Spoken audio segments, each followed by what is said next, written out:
आज का जो उन्वान है वो है रूहानी खानदान और मोबाइल। रूहानी खानदान और मोबाइल, ये मौजू मुझे इसलिए बनाना पड़ा क्योंकि मोबाइल ने बड़ी तबाही मचा दी है। मोबाइल ने क्या किया है? बड़ी तबाही मचा दिया है। रूहानी जो खानदान है वो रूहानी नहीं रहे। बहुत कम लोग हैं जो रूहानी रहे हैं। बस सूरत दीगर मोबाइल इस्तेमाल करने वाले लोग मोबाइल को अपने कंट्रोल में नहीं रखते, बल्कि खुद मोबाइल के कंट्रोल में हो गए। और ये मौजू अब बहुत जरूरी बन गया है। मोबाइल ने घरों के घर उजाड़ दिए, नौजवान नस्ल तबाह हो गई है। इवन के अब मसीही और ईमानदार घराने की लड़कियां बेहुदा कपड़े पहनकर वीडियो बनाती हैं, अपना आप वीडियो पर दिखाती हैं। और मुझे तो ये समझ नहीं आती कि वीडियो पर अपना आप दिखाकर आपको मिलता क्या? वो चंद 2 टके के लाइक, क्यों जी? फिर सारा सारा दिन बच्चे मोबाइल के साथ लगे रहते हैं। बजाते खुद मैं भी मोबाइल के खिलाफ नहीं हूं, लेकिन मोबाइल के गलत इस्तेमाल के खिलाफ। आप सब जानते हैं कि यहोशुआ मिनिस्ट्री जो है वो पूरे पाकिस्तान में काम कर रही है, बल्कि पूरी दुनिया में। हालेलुया। मेरी बेशुमार तहरीरें हैं, बल्कि हर सरमन की एक तहरीर होती है। पहले ये सरमन रिटन होता है, पीडीएफ इसकी बनती है, उसके बाद ये आप लोगों के सामने जो है पेश होता है, फिर इसकी वीडियो बन जाती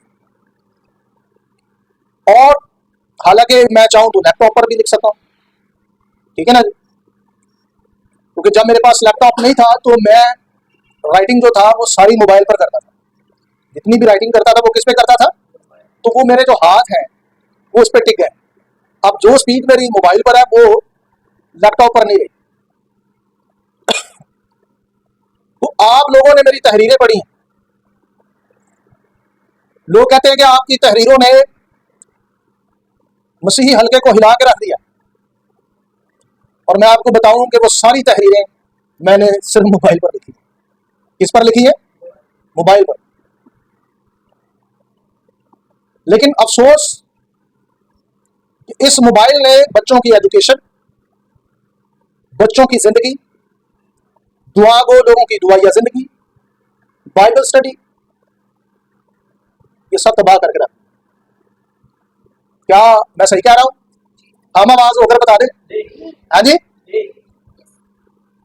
तो चलें शुरू करते हैं। सबसे पहले हम खुदा के कलाम में से रोमियो, पलूस रसूल का खाता रोमियो की कलीसिया के नाम 8वां बाब है, आयत नंबर 5 से लेकर 7 तक। कोई भी बहन भाई इस हवाले को मेरे साथ तलावत कर दे। यहोवा पाक खुदा के कलाम के पढ़े और सुने जाने पर उसका फजल और उसकी बरकत। खुदा के कलाम में से बहन ने पढ़ा है, क्योंकि जो जिस्मानी है वो जिस्मानी बातों के और जो रूहानी है वो रूहानी बातों के। लेकिन जो रूहानी है उनके ख्यालात कैसे होते हैं? रूहानी होते हैं। और आगे खुदा का रसूल लिखता है, और जिस्मानी नियत मौत है, जिस्मानी नियत, मगर रूहानी नियत जिंदगी और इत्मीनान है। इसलिए कि जिस्मानी नियत खुदा की दुश्मनी है, क्योंकि ना तो खुदा की शरीयत के ताबे है और ना हो सकती है। इसका मतलब यह हुआ कि रूहानी और जिस्मानी होने की जो शुरुआत है वो हमारे ख्यालात से है। यहां से है बिगनिंग। स्पिरिचुअल लाइफ और एक घटिया लाइफ और एक अच्छी लाइफ जो है उसकी बिगनिंग कहां से है? हमारी सोचों से, हमारे ख्यालों से। सो लिहाजा मसला सारा ख्यालात का है।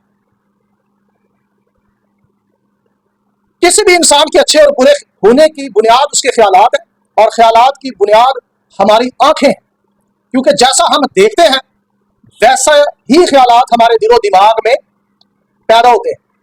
अगर आपके ख्यालात रूहानी हैं तो आप रूहानी अमल करते हैं, और अगर आपके ख्यालात जिस्मानी या गंदे हैं तो आपके अमल भी मनफी या बुरे या गंदे होते जाते हैं।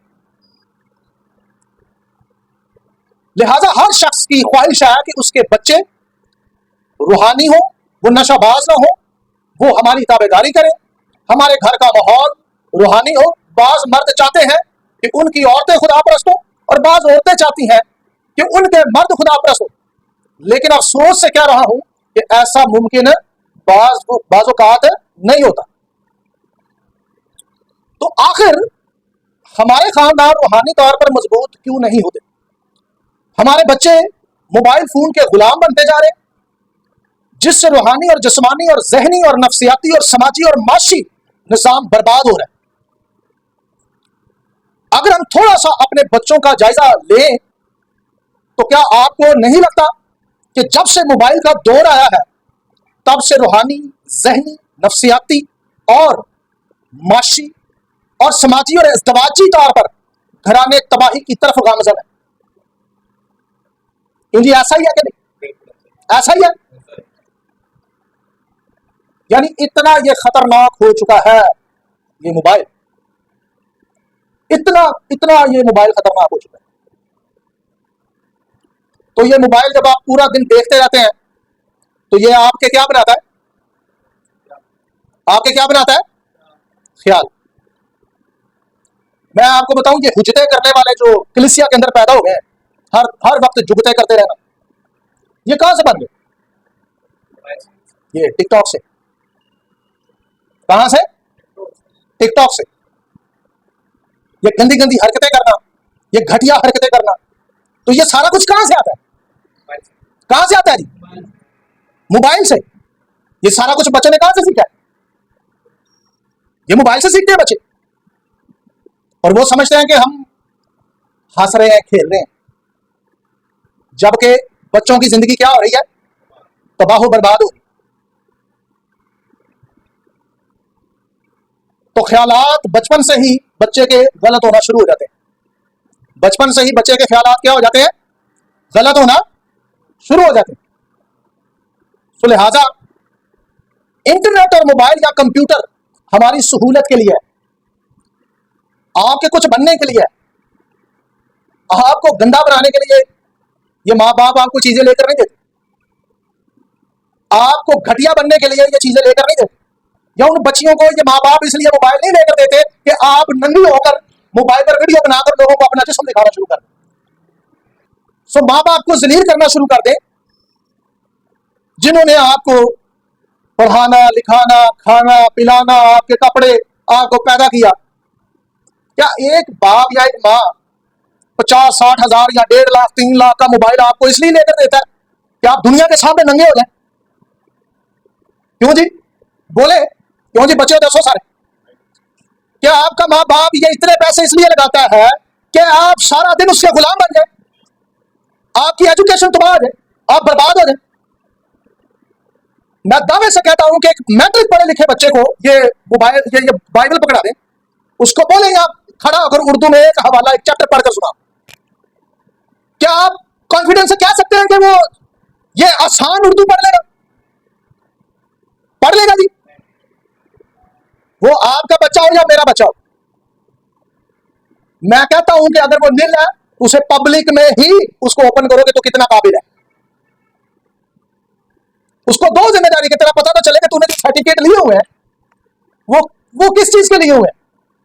क्योंकि करना चाहिए कि नहीं करना चाहिए, उन्हें पता तो लगे कि मैं पढ़ना है, मेरे तो जिम्मेदारी है। सो मैंने इस माशरे में बहुत सारे घर तबाह होते देखे हैं, बहुत सारे घराने तबाह होते देखे, बच्चे तबाह होते देखे। आप जरा ये फेसबुक खोल लें, टिकटॉक खोल लें, मुझे ये बताएं, जहां पर भी लड़कियों की वीडियोस आती है ना, बताएं जब कोई किसी लड़की की या औरत की वीडियो आती है कि ये चंगे लिबास नहीं होती, इतने घटिया लिबास में वो वीडियो आती है, क्योंकि अब ये क्या बन गया है? ये ट्रेंड और फैशन बन गया है। और मुझे अफसोस से कहना पड़ता है, और मैं सारे बच्चों को बता दूं, कलीसिया के तमाम बच्चों, मैंने 5 से 6 आईडीज बना रखी हैं फेक, और मैं कलीसिया के तमाम लोगों के साथ ऐड हूं, हर प्लेटफॉर्म पर ऐड हूं, और मुझे सबका पता था कौन कौन कहां खचे मार है, क्योंकि ये मेरा फर्ज बनता है कि मैं सब पर क्या रखूं? नजर रखूं। तो लोग कहते हैं पास्टर साहब कह देते हैं, और मैं पहला हूं नजर रखना है। मैं तो जोधे भाई बड़े चलाक है। कलिसियाओं में पादरी हजरात खामोश रहते हैं, वो डरते हैं हमारी कलिसिया खत्म हो जाएगी, टूट जाएगी। उनको चंदों और दायकियों का डर है। उनको ये होता है कि हम अगर कलिसिया के बच्चों को कुछ कहेंगे तो उनके वालिदैन क्या हो जाएंगे, वो नाराज हो जाएंगे। और मैनू को नहीं दिया डर। सो लिहाजा घरों के अंदर आपके जो गुर्बत नाच रही है, बीमारियां नाच रही हैं, ये जो तंगदस्ती हमारे घर में घुस आई है, हम परेशान ही रहते हैं, बुजुर्ग है हमारे घर पर, हमें आए दिन डराती हैं, हमें तंग करती हैं। उसका रीजन कुछ और नहीं है, वो आपके घटिया बच्चे जो सारा दिन मोबाइल के साथ चिपके रहते हैं और वहां से घटिया चीजें देखते हैं। उनको लगाम दें, उनको समझाएं, या उनसे अगर बाज नहीं आते तो उनसे क्या करें, मोबाइल ले लें। क्या वो जलाद लगा हुआ है घर में, या वो जलाद लगी हुई है कि मोबाइल नहीं आपको देता, आप बड़े या वो। और इस काम के पीछे सबसे बड़ा हाथ होता है, ये मां का होता है।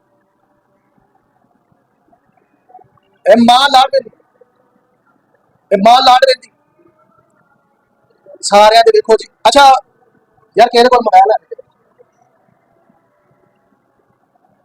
मैं आपको बताता हूं क्यों चाहिए बच्चों को मोबाइल। अच्छे से कपड़े पहन के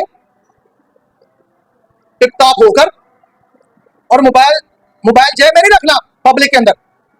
मोबाइल कहां करना है, ऐसे पकड़ के रखना है, ताकि सबको पता चले कि देखो मेरे पास भी एंड्रॉइड या आईफोन है, मेरे पास भी मोबाइल है। यह है वो कीड़ा जो हमें टिकने नहीं देता। क्यों नहीं, मैं सही कह रहा कि नहीं। वो कार लड़ाई पा जाती, भावे प्यो सूते चौके मोबाइल लैके दे किश्ता ने भावे लैके। यह है मोबाइल की हालत। अजय मैं कलाम वाल नहीं आया, अजय मैं दूसरे पासे लगा हम दस कि आज चलन की दिया। क्यों जी, कोई मोबाइल ते शायर बने हैं, कोई मोबाइल ते जनाब हीरो बने हैं। वो टिकटॉक देखो ना लोगों दी हंज करके जनाब वो कपड़े कुपड़े पा के करके हीरो बन मैं है कि एक चपेट दी मार। ये क्या करना क्या चाहते हैं कुड़ियां।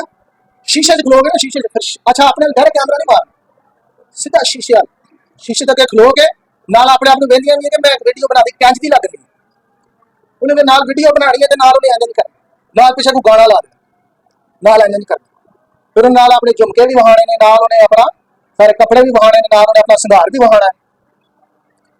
तो भावें दुनिया बाप नूं और मां नूं जलील कर दी हो, उसको कोई परवाह नहीं। और मां नूं पुछ लो, प्यो नूं पुछ लो, उन्हें मनण दी उन्हें जुर्त नहीं करनी कि हाँ साडा बच्चा गलत। उन्हें फिर भी अपने बच्चे के कसीदे पढ़े ही जाने, नहीं इंज किंज हो सकदा, इंज किंज हो सकदा। और यही ये जो माएँ आगे से बहस करना शुरू कर देती हैं, बच्चों के सामने स्पोर्ट करती हैं, यही बहस बच्चों की जिंदगी बर्बाद करके रख देती है। एडी तू बड़ी मां आई, तेरी जी मां नूं तो कोठे तो थल्ले सट देना चाहिए, 5वें फ्लोर तो। अपने बच्चों की दुश्मन कोई बाहरों नहीं है, दुश्मन ए मां ही होंदी, बाद तो बर्बाद हो जाता। फिर कहती हाय कि हाल है गई, कि नजर लग गई मेरे बच्चे में, जलील औरत तूने इसका खाना खराब किया, तूने इसको बर्बाद किया। तेरे वो जो लाड थे इन्हें लिया दो Android set 8 GB 256 memory, 108 megapixel वाला कैमरा हो गया होगा, लिया दो की हो गया। साडा बच्चा देखो ना, जो किते पार्टी च जाता है, शादी से जाता है, वो हाथ खाली होंगे, वो हाथ की होंगे जी, पार्टी च जाएगा खाली हाथ मर जाएगा। हाँ जी, उन्हें नींद नहीं आनी। ये मेंटेलिटी बन गई है, ये जहन बन गया आज। क्यों जी बना कि नहीं बना बताएं। ये है म्यार हमारा, छिछोरे बने हुए। अरे ये मोबाइल मेरे पास है, देख लो, दुनिया ने अगे लाया सब। मोबाइल जो भाई देख लो, उन्हें मर्जियां अगे लाया। आप लोगों के पास मोबाइल है तो शैतान ने अगे लाया। हद हो गई। बच्चे जिस्मानी होते जा रहे हैं, बच्चे तबाह होते जा रहे हैं, बर्बाद होते जा रहे हैं, आपको कोई फिक्र ही नहीं। अच्छा फिर सानू कहते रहेंगे साडे बच्चे लिए दुआ करो, तो तुसा की कदम चुकना है, असी दुआ करते रहिए। मैनू कई लोग साडे बच्चे लिए रोजा रखो, मैं तो भुखा मरा। ਮੈਨੂੰ ਕੀ ਲੋੜ ਹੈ ਸਾਰਾ ਕੰਮ ਮੈਂ ਨਹੀਂ ਭੁੱਖਾ ਮਰਦਾ ਤੇ ਤੁਸੀਂ ਆਪਣੇ ਬੱਚੇ ਦਾ ਕੰਮ ਬੰਦ ਕਰੋ ਅਸੀਂ ਭੁੱਖੇ ਮਰਦੇ ਰਹੀਏ क्यों जी भाई यही कौन नहीं भूखे मर मैं एक भाई उनका नाम नहीं लूंगा पिछले दिनों में उसने मुझसे फोन पर कहा कि सर जी मेरे बच्चे ने दुआ करो वो तो सर सौंदा भी मोबाइल वेंदा रहिंदा ते बड़े ही परेशान मैं कहा यार वो तेरी दुआ नहीं बनती दुआ बनती तेरे लिए कि तेरे हाथ टुट गए ने असल च और नहीं मोबाइल लेना अगर रख के तौन चले गए तेरे मोबाइल देगा हाथ नहीं रहेगा दोबारा मोबाइल ये लाएगा इमसाल की किताब में लिखा हुआ है तो अपने बच्चे को छड़ी से मारेगा और तू उसकी जान को हलाकत से बचाएगा फेंटा भाव चाड़ो फड़ के क्यों जी अच्छा सारे दसो चाहिए फेंटा चाड़ना चाहिए कि नहीं ये भी कोई चुप जाएगा जब नहीं बोलते वो चाड़ना चाहिए कि नहीं हाँ जी लिहाजा बच्चे बर्बाद हो एजुकेशन तबाह हो मिचोर बने किन कामों में लगेंगे चले आपने रखा हुआ मोबाइल आप इस्तेमाल करें कुछ करके दिखाएं इस मोबाइल से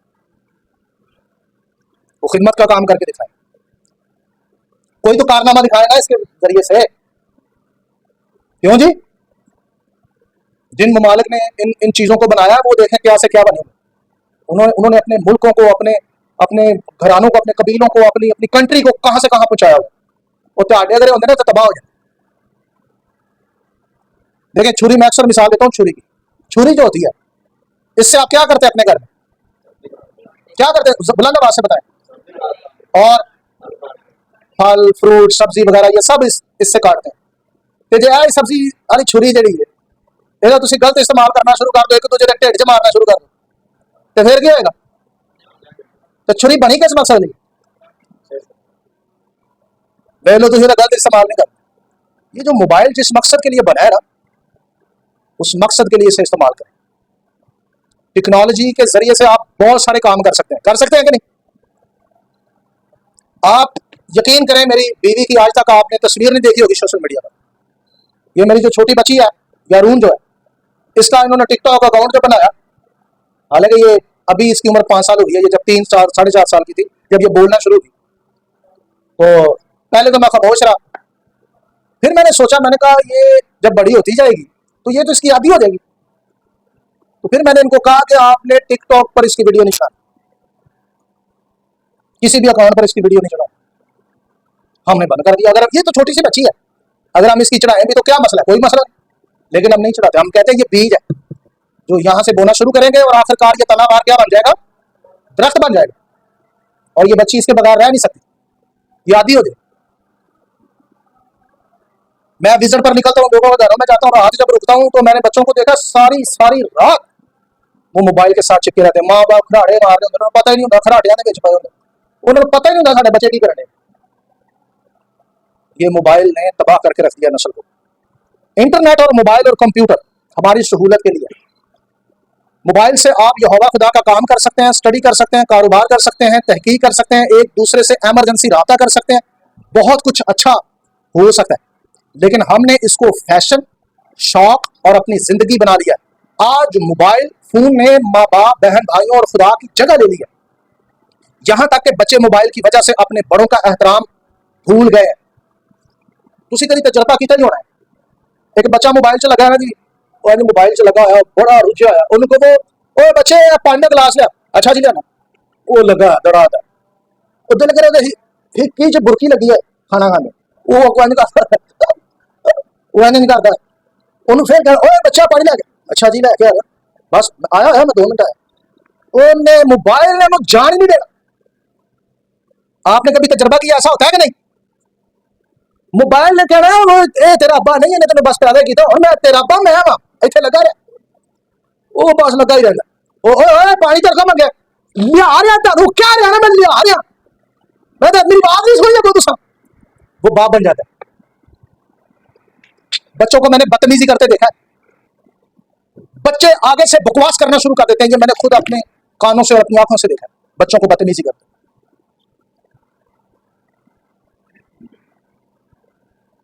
सो लिहाजा मोबाइल जिस काम के लिए वो काम करे सो लिहाजा किसी भी चीज के गुलाम हैं। आप इतने मिच्योर नहीं है, आप इतने मिच्योर नहीं है कि एक फिल्म देखें, और आपकी सोचें इतनी मिच्योर नहीं है कि आप उस पर गालिब आ सकें। आप इतने मिच्योर नहीं है कि आप एक ड्रामा देखें तो वो आपके जहन पर गालिब रहो। बहुत मिच्योर आदमी कुछ देखने के बाद उस पर गालिब रहता है। क्यों जी? जिसके ख्यालात रूहानी और रूहानियत से भरे होते हैं, वो भी जब उसे देखता है तो अपने एंगल से देखता है, वो अपने एंगल से देखता है। यहां आप एक 3 घंटे की फिल्म देख लें, यकीन करें एक हफ्ते तक वो दिमाग में घूमती है कि नहीं? वो पूरे पूरे एक हफ्ता तक आपके दिमाग में रहती है। और बच्चे फिर उसी तरह का एक्ट करना शुरू करते हैं, बच्चे वैसे बाल कटाना शुरू कर देते हैं वो जैसे हीरो ने कटवाए होते हैं, लड़कियां वैसा फैशन करना शुरू कर देती हैं। उस फिल्म के अंदर जो जो हीरोइन होती है उसने जो लिबास पहना होता है वैसा लिबास पहनने की कोशिश करती हैं, वैसा मेकअप करने की कोशिश करती हैं, क्योंकि वो आपके ख्यालात पर क्या हो चुके हैं? गालिब हो चुके हैं।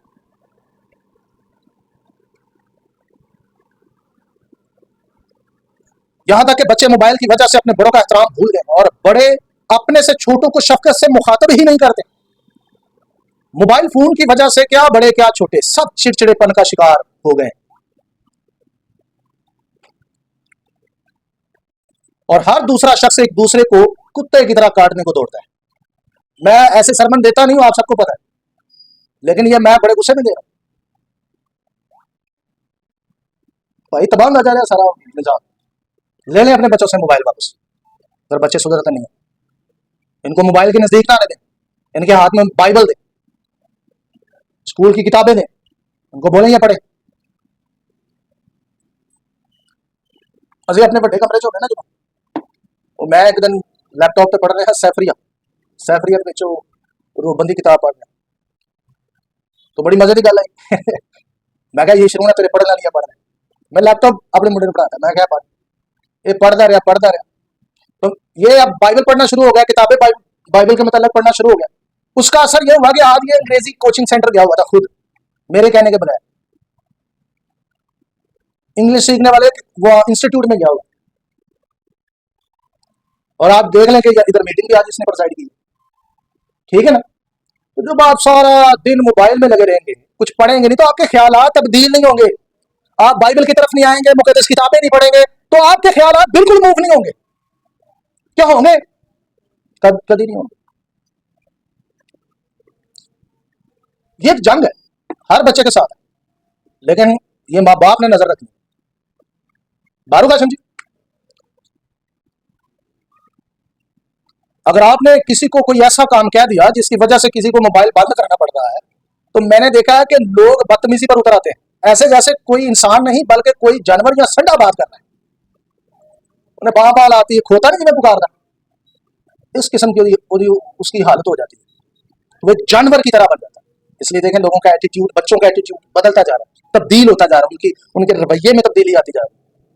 छोटे बच्चे, आप तो छोटिया चाचना प्यार ना नहीं घुमाना, तो आप तो वड्डिया तमीज ना नहीं घुमाना, और ये सारे असरात किसके हैं? मोबाइल की वजह से नौजवानों की एजुकेशन बर्बाद हो रही है, बच्चों का स्टडी में ध्यान ना होने के बराबर है। एक बाप सारा दिन नौकरी करता है, बाइकियां चलाता है, दिहाड़ियां करता है, और पता नहीं कहां कहां से कैसे कैसे पैसे कमाता है, ताकि वो अपने बच्चों को अच्छी तालीम दे सके, अच्छी खुराक दे सके। लेकिन बच्चों को किताब से ज्यादा दिलचस्पी अपने मोबाइल में है, अपने बाप की मेहनत से ज्यादा दिलचस्पी उसे अपनी टिकटॉक, अपनी फेसबुक में है, अपनी उन सारी एक्टिविटी में जिसमें वो सारा दिन मसरूफ रहता है। और कभी भी उसके दिल में ये नहीं आया कि मेरे बाप ने या मेरी माँ ने पता नहीं किस तरह से कमाई करके मुझे यहां तक पहुंचाया, मुझे मैट्रिक कराया या इंटर कराया या नामी करवाई है, या मैं अभी 8वीं क्लास में हूँ, मिडिल क्लास में हूँ, या मैं 5वीं क्लास में हूँ। पिछली क्लास जो मैंने पढ़ी है, पता नहीं मेरे बाप ने या मेरी माँ ने किस तरह से मुझे ये सब कुछ पढ़ाया या किस तरह से स्कूल में दाखिल करवाया, तो मैं जरा उनकी मेहनत का ही उनको अजर दे दूं। आप सारे बच्चों वाले हैं, जब आपका बच्चा स्कूल में फर्स्ट पोजीशन पर आता है तो कितना खुश होते हैं आप? क्यों नहीं होते हो कि नहीं? तो बाल के दूसरा ने फकर दास रहे कि ये देखें मेरे बच्चे ने पोजीशन लिया। लेकिन जब आपका बच्चा पब्लिक में निर् साबित होता है, तो आपको अंदाजा नहीं है कि माँ बाप पर गुजरती क्या है, उन पर गुजरती क्या है। और ये बच्चे ने कभी नहीं सोचा, उससे सिर्फ अपनी ख्वाहिश से होते हैं। और ऐसे बच्चे खुद गर्ज होते हैं, वो किसी के सगे नहीं होते, उन्हें सिर्फ अपनी होती है। ये 2 टके की चीज है, थोड़ी देर के लिए सोचो कि इसके लिए आपने कौन सी राह अख्तियार कर ली है? क्या क्या नुकसान आप कर रहे हैं? क्यों जी? आपको अंदाजा नहीं है कि हो क्या रहा है? थोड़ी देर रुककर सोचो कि मेरे ऐसा करने से क्या क्या हो रहा है, कितने नुकसान हो रहे हैं, आपका टाइम वेस्ट हो रहा है। मैं अक्सर बच्चों को कहता हूं, अगर आप मेडिकल साइंस के शोबे में पढ़ रहे हैं, अगर आप कंप्यूटर साइंस के शोबे में पढ़ रहे हैं, आप किसी भी शोबे में पढ़ रहे हैं, किसी भी कैटेगरी में आप एजुकेशन कर रहे हैं, तो आप उस कैटेगरी की किताबें ला ला कर पढ़ें। आपको उसमें माहिर होना चाहिए। देखिए, मैं पासर हूं ना, मेरा शोबा क्या है? दीन है, मजहब है, बाइबल है। और लोग जब मुझसे सुनते हैं तो वो कहते हैं कि सारा गला काट के कितने आगे। क्यों जोसेफ भाई, लोग कहते नहीं? आप सारे मुझे ये कहते हैं, तो ये बातें सदियों से किसी ने नहीं बताई, क्योंकि मैं इसी मोबाइल और इसी लैपटॉप, इसी टेक्नोलॉजी को इस्तेमाल करता हूं। और वैसे भी हार्ड बुक भी मैंने किताबें अपने घर में रखी हैं। मैंने इनको इतना ज्यादा इस काम में इस्तेमाल किया है, और मैं सारा दिन पढ़ता हूं। जिस मौजू को मैं शुरू हो जाऊं तो फिर ना मुझे ये पता होता है कि रात कब होनी है और दिन कब होना है, फिर मैं लगा रहता हूं। सो लिहाजा कई अन्य काला में कट देना, उस वक्त मेरे लिए सिर्फ स्टडी होती है, क्योंकि वो मेरा शोबा है और मुझे उसमें अच्छी परफॉर्मेंस देनी है। बारू का जी।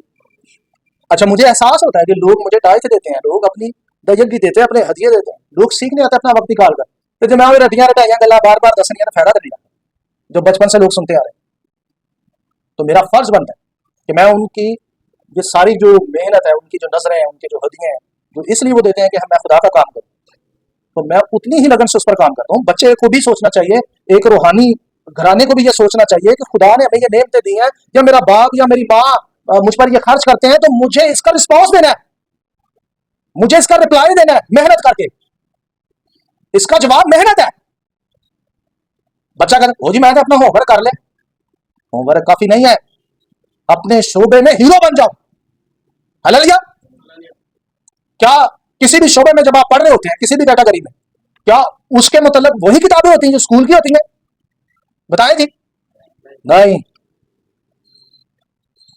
ये उर्दू चौक, उर्दू बाजार चले जाओ आप, आपको किताबों का ढेर मिलेगा हर कैटेगरी।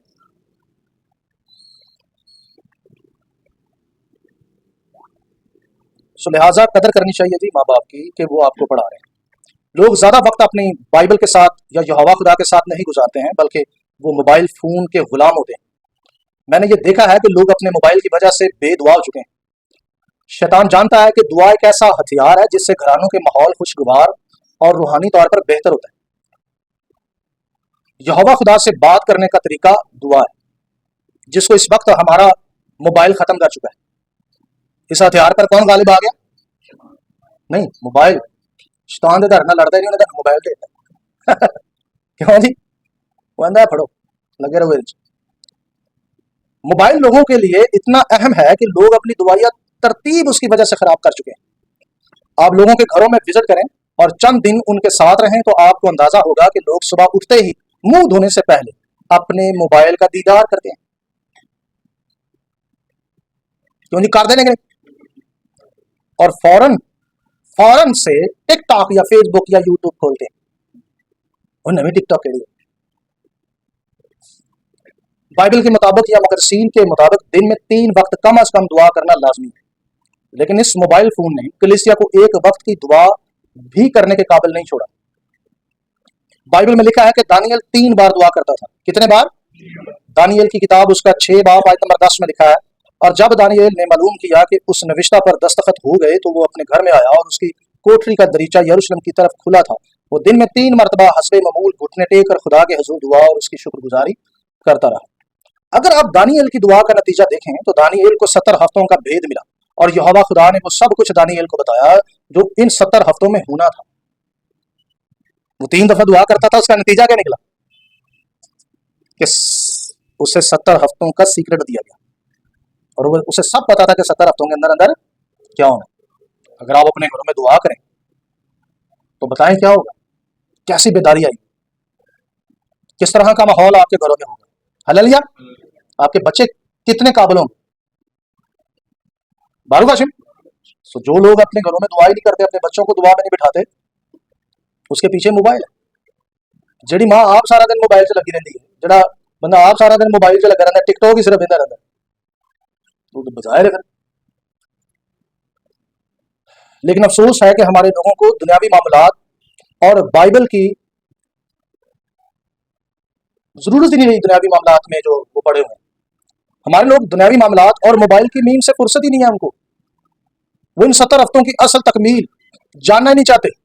चलो दानियल ने 70 हफ्ते ना भेज ले लिया, तो ये दुआ मांग के दानियल की जी 70 हफ्ते की रोया है, उन्होंने खुदा को सीख लो। क्यों जी, सिखा सकता है कि नहीं खुदा? आप उसकी तकमील समझ लें। मैं तो बड़ी दुआ मांगता रहा। ये भट्टी साहब बैठे हुए हैं, पूछे भट्टी साहब, ये जो आप बातें सुनते हैं ना मुझसे, ये बातें 1 दिन 2 दिन की दुआओं का जवाब नहीं है। क्योंकि भट्टी साहब हम 3-3 दिन का रोजा रखते रहे, सारी सारी रात क्या करते थे हम? सारी सारी रात दुआ करते थे।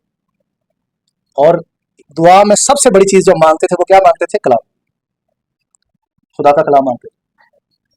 और आपके सामने हालेलुया, बारूगा समझे, खुदा ने अपना कलाम दिया। अगर आप कुछ मांगना शुरू कर दें तो खुदा क्यों नहीं देगा? देगा। असल में हम मानते नहीं, हमारी निगाहें किसी और की तरफ होती, वो पैसा हो, वो चीज हो, वो खुदा का कलाम हो, अजी निगाहें किसी और साइड पर रखी होंगी। मलाउन है वो शख्स जो किसी इंसान पर भरोसा करता है। इसके अलावा हमारे लोग अपने घरों में बाइबल भी नहीं पढ़ते, क्योंकि एक शख्स सारा दिन नौकरी करके घर आता है, आते ही मोबाइल पकड़ लेता है, यहाँ तक कि वो खाना खाते हुए भी मोबाइल चलाता है। और अगर पूछ लो कि आप मोबाइल पर ऐसा क्या खास काम कर रहे हैं कि खाना खाते हुए भी मोबाइल चलाना पड़ रहा है, तो जनाब कोई खास काम नहीं होता है, वही मीम्स और बेहुदा और घटिया किस्म की वीडियोस देख रहा होता है, वही बदोबदी। और ऐसी ही सूरत हाल औरतों और लड़कियों की है। लिहाजा बाइबल कई कई महीने छोड़ हम छूते भी नहीं और उसे छोड़ देते और उसे पकड़ते भी नहीं, उसको कभी हाथ लगाकर कोई हमने नहीं देखा। कई कई महीने लोगों ने कभी बाइबल को हाथ भी नहीं लगाया होता। झूठ ना बोला जाए, यहोवा खुदा दी सूली च बैठे, जेड़ा झूठ बोले खुदा नूं सही वाली सजा दे। दसो केड़ा डेली अपने घर बाइबल पढ़दा? सुनाओ, इसका नतीजा जी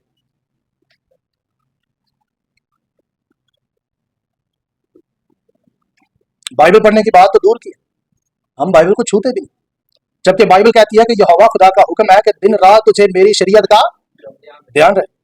ज़बूर 1 उसकी पहली आयत से 2 में लिखा है, मुबारक है वो आदमी जो शरीरों की सलाह पर और खताकारों की राह में खड़ा और ठट्ठाबाजों की मजलिस में, बल्कि खुदावन की शरीयत में उसकी और उसी की शरीयत पर दिन रात उसका ध्यान रहता है। बालू का समझी। अब बाइबल कहती है कि दिन रात तेरा ध्यान मेरी शरीयत पर रहे, लेकिन आज इसके बरक्स हो चुका है कि हमारे लोगों और बच्चों और औरतों और लड़कियों और लड़कों का ध्यान दिन रात मोबाइल पर रहता है। इसके बरक्स है। बारू का है जी। चलें जी, एक सीक्रेट सिखाता हूं आपको। सीखना, रफाकत और दुआ और मोबाइल। अमाल 2 बाब आयत नंबर 42 पढ़ रहा हूं। लिखा, और ये रसूलों से तालीम पाने और रिफाकत रखने में और रोटी तोड़ने और दुआ करने में मशगूल रहे।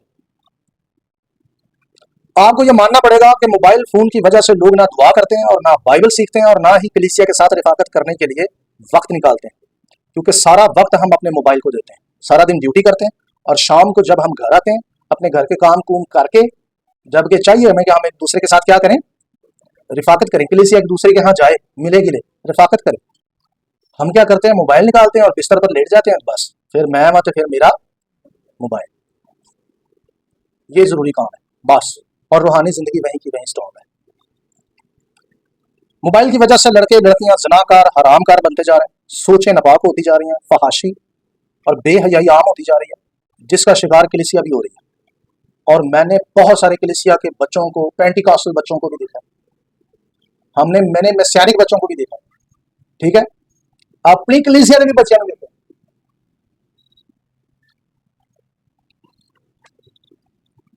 वो इसी काम में लगे रहते हैं, उनको कोई और काम ही नहीं।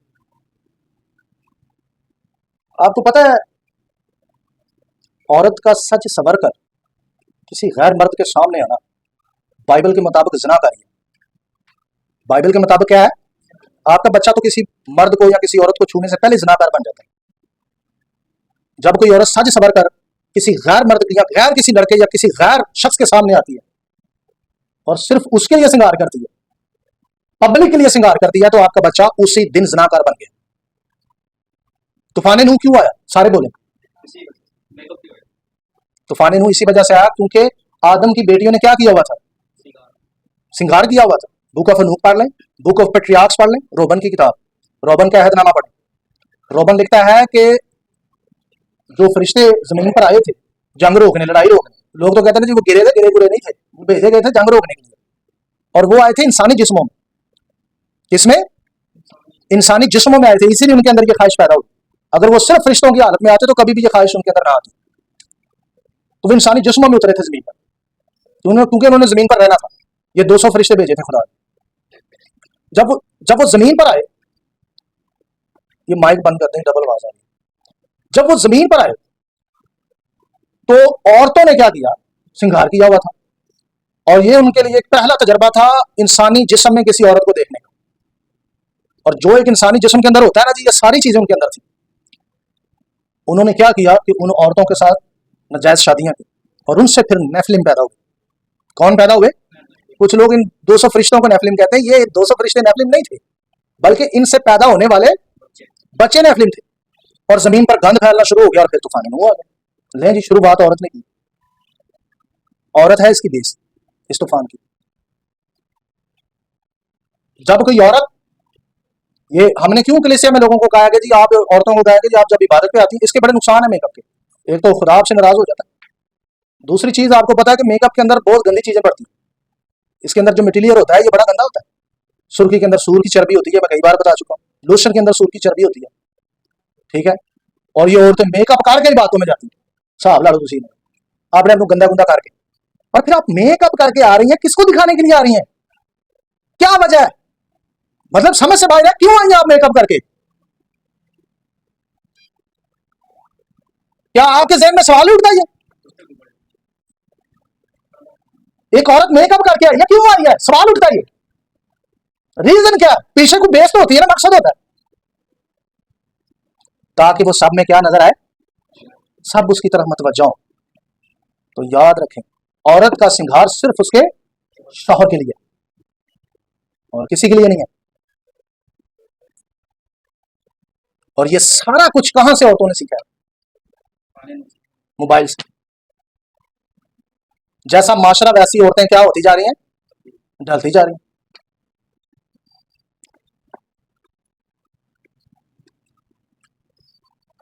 जहनी और रूहानी पाकीज़गी खत्म होती जा रही है, लिहाजा मोबाइल को तरजीह उसके काम के मुताबिक दें, जहां उसको देनी चाहिए। लेकिन यहोवा खुदा का वक्त यहोवा खुदा को दिया करें, और मोबाइल को सिर्फ जरूरत के तहत इस्तेमाल करें, ना कि आप उसके गुलाम बन जाएं। खानदानी दुआ। अगर मुल्क या घर का पहरेदार सोया रहे तो क्या उसका घर या मुल्क महफूज रहेगा? आप सबकी आवाज चाहिए। नहीं, आवाज नहीं आई। खास तौर पर सरबराह की दुआ घर के मेंबरान के लिए बहुत खास होती है और वो असर रखती है। आए आपको एक कहानी बताता हूं। देखें रोबन का अहद, पहला बाप, आयत नंबर 6 और 8। यहाँ लिखा है, ये बुक ऑफ पेट्रियार्क से आपको ये किताब मिल जाएगी, तो यहां से आप इसे देख सकते हैं। ये रोबन का अहद है। यहाँ लिखा है, और देखो मैं आज के दिन आसमान के खुदा को तुम्हारे खिलाफ गवाही देने के लिए पुकारता हूँ कि तुम जवानी के गुनाहों और हरामकारी में ना चलो जिनमें मुझे उंडेल दिया गया और अपने बाप यकूब के बिस्तर को नपा किया। और मैं तुमसे कहता हूं कि उसने मुझे 7 महीने तक मेरी कमर में दर्द, नाक वबा से मारा। और वो कहता है, और अगर मेरा बाप यकूब मेरे लिए यहोवा खुदा से दुआ ना करता तो यहोवा खुदा मुझे तबाह कर देता, क्योंकि मैं 30 बरस का था जब मैंने खुदावन के सामने बुरा काम किया और 7 महीने तक बीमार रहा। कितने महीने? जब उसने अपने बाप की बीवी के साथ हरामकारी की तो उसकी वजह से वो कितने महीने बीमार रहा? तो ये कोई लिमिट नहीं थी कि उसने 7 महीने बीमार रहना। तो वैसे इस गुनाह से तौबा पता कितने साल करता रहा? कितने साल? 7 साल। ये शुरू ने पढ़ी ये स्टोरी, ये 7 साल वो तौबा करता है। 7 साल। इसका क्या मतलब? पहले दिन उसको माफी नहीं मिली थी? ये जो आप तौबा करने के बाद, बपतिस्मा लेने के बाद आप पर आजमाइशें आती हैं ना, ये तौबा इधर बंद नहीं हो जाती, आपकी तौबा जारी है जब तक खुदा आपका यकीन ना कर ले। या हाँ, तौबा करने के बाद जब आप जिस किसी काम से तौबा करते हैं ना, तो खुदा कहता है कि उससे बाज रहो, और उसमें आपकी आजमाइश होती है। और 7 साल तक यानी वो जंग करता रहा इससे, इस गुनाह से क्या करता रहा, जंग करता रहा। दाऊद नहीं कहता मेरा जो गुनाह है मेरे अगे रहना, ये जंग चलती रही 7 बरस तक, और इसको 7 महीने के लिए बीमारी लग गई। शिफा कैसी हुई इसको? इसके बाप ने दुआ की। तो बाप की दुआ, माँ बाप की दुआ कितना असर रखती है। आपको क्या पता आपके बच्चे क्या क्या कर रहे हैं, आपको क्या पता आपके बच्चे कौन कौन से केड़े केड़े चाने चढ़ा, और उसके नतीजे में बच्चों पर आफतें आती हैं। माँ बाप का फर्ज बनता है कि अपने बच्चों को तरबियत भी करें, शरीयत भी सिखाएं, और उसके साथ साथ उनके लिए क्या करें, दुआ करें। ये रोबन की कहानी जो है हमारे सामने, बाप की दुआ इतना असर रखती है कि वो देखें कि रोबन क्या पा जाता है, शिफा पा जाता है। हालेलुया। इन्हीं दुआ पादरी की असर नहीं रखती जिन्हीं बाप की रखती। मैं अक्सर लोगों को कहता हूं कि जब आपके बच्चे सो जाते हैं ना, तो उसके सर पर हाथ रखकर यूद ही बाप ही पढ़ा करें, उसके माइंड को खुदा के हवाले किया करें, उसके जहन को साफ किया करें, उन नापाक रूहों को गम दिया करें कि इसके जहन से निकल, इन बच्चों को पाक होने, खुदा से कहा करेंगे इसकी बॉडी पाक है।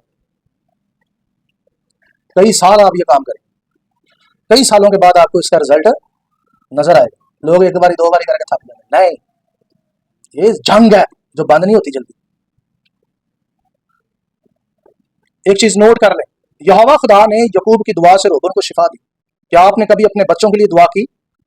क्या आपने एक पहरेदार की तरह अपने घराने की हिफाजत की? क्या आपने कभी अपने बच्चों पर नजर की कि ये इसको मसला है और मैं इसके लिए दुआ करूं?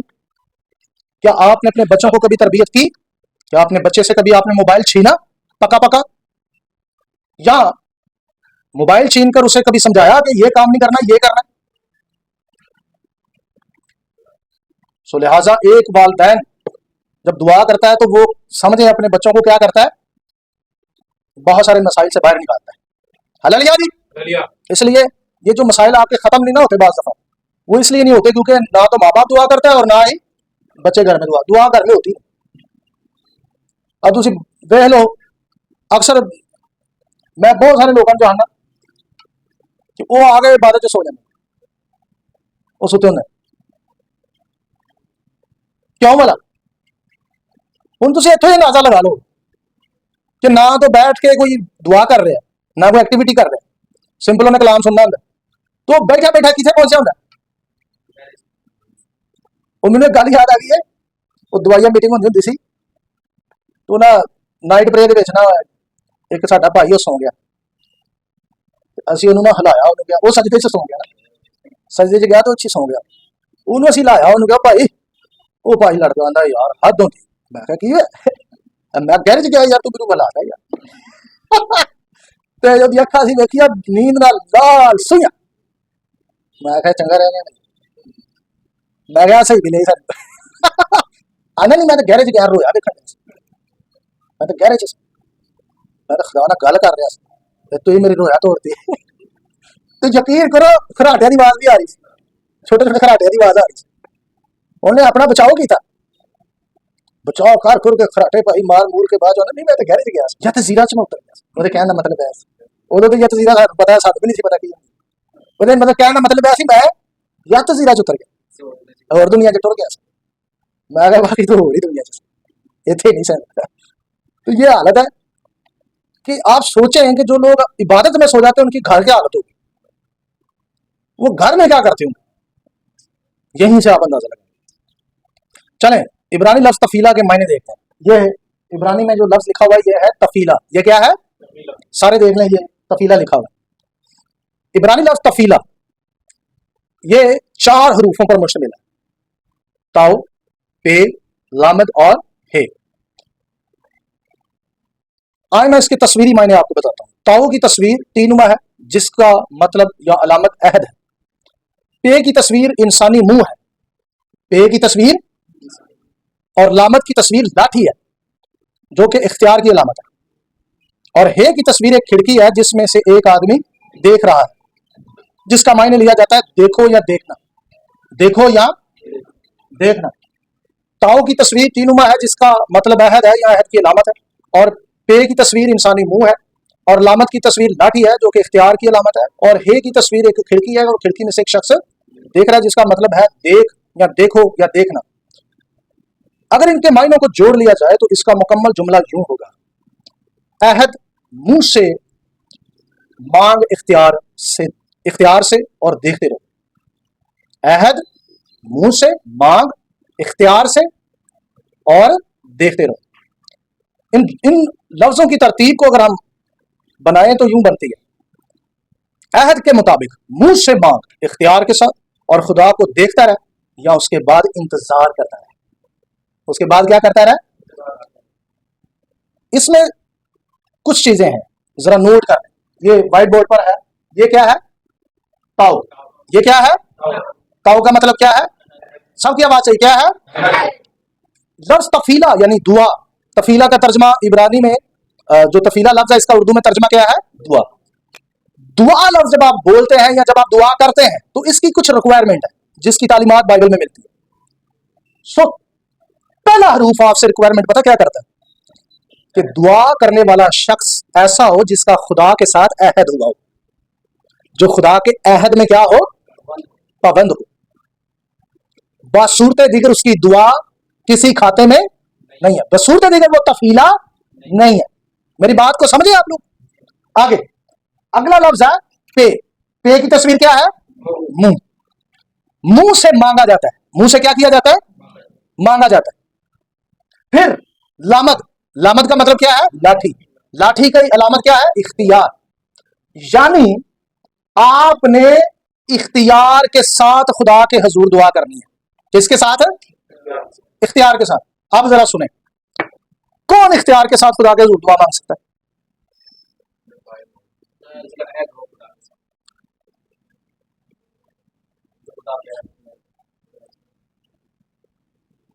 यूहन्ना की इंजील पहला बाब आयत नंबर 12 में लिखा है, लेकिन जितनों ने उसे कबूल किया उसने उन्हें खुदा के फर्जंद बनने का हक बख्शा, यानी उन्हें जो उसके नाम पर ईमान लाते हैं।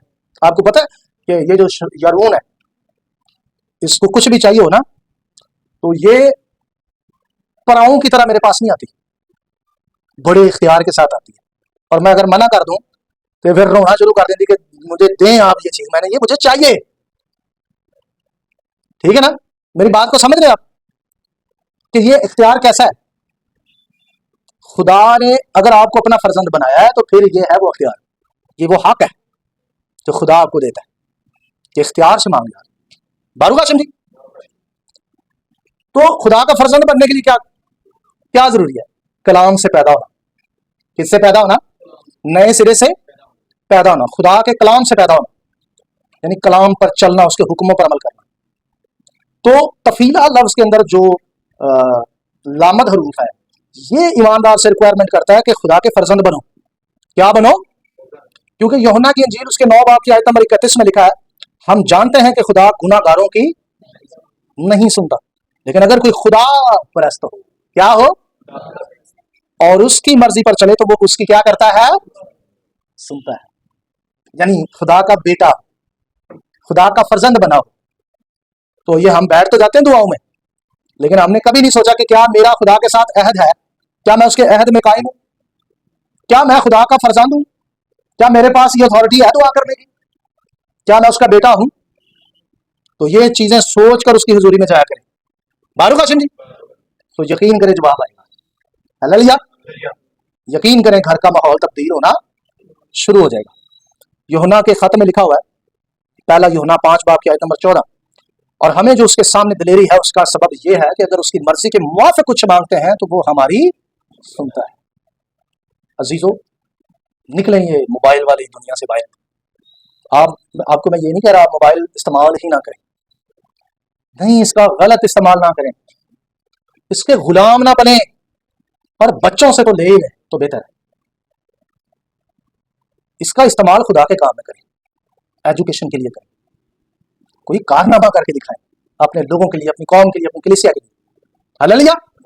और अगर आप खुद ही निकम्मे होते जा रहे हैं तो मोबाइल से दूर हो जाए।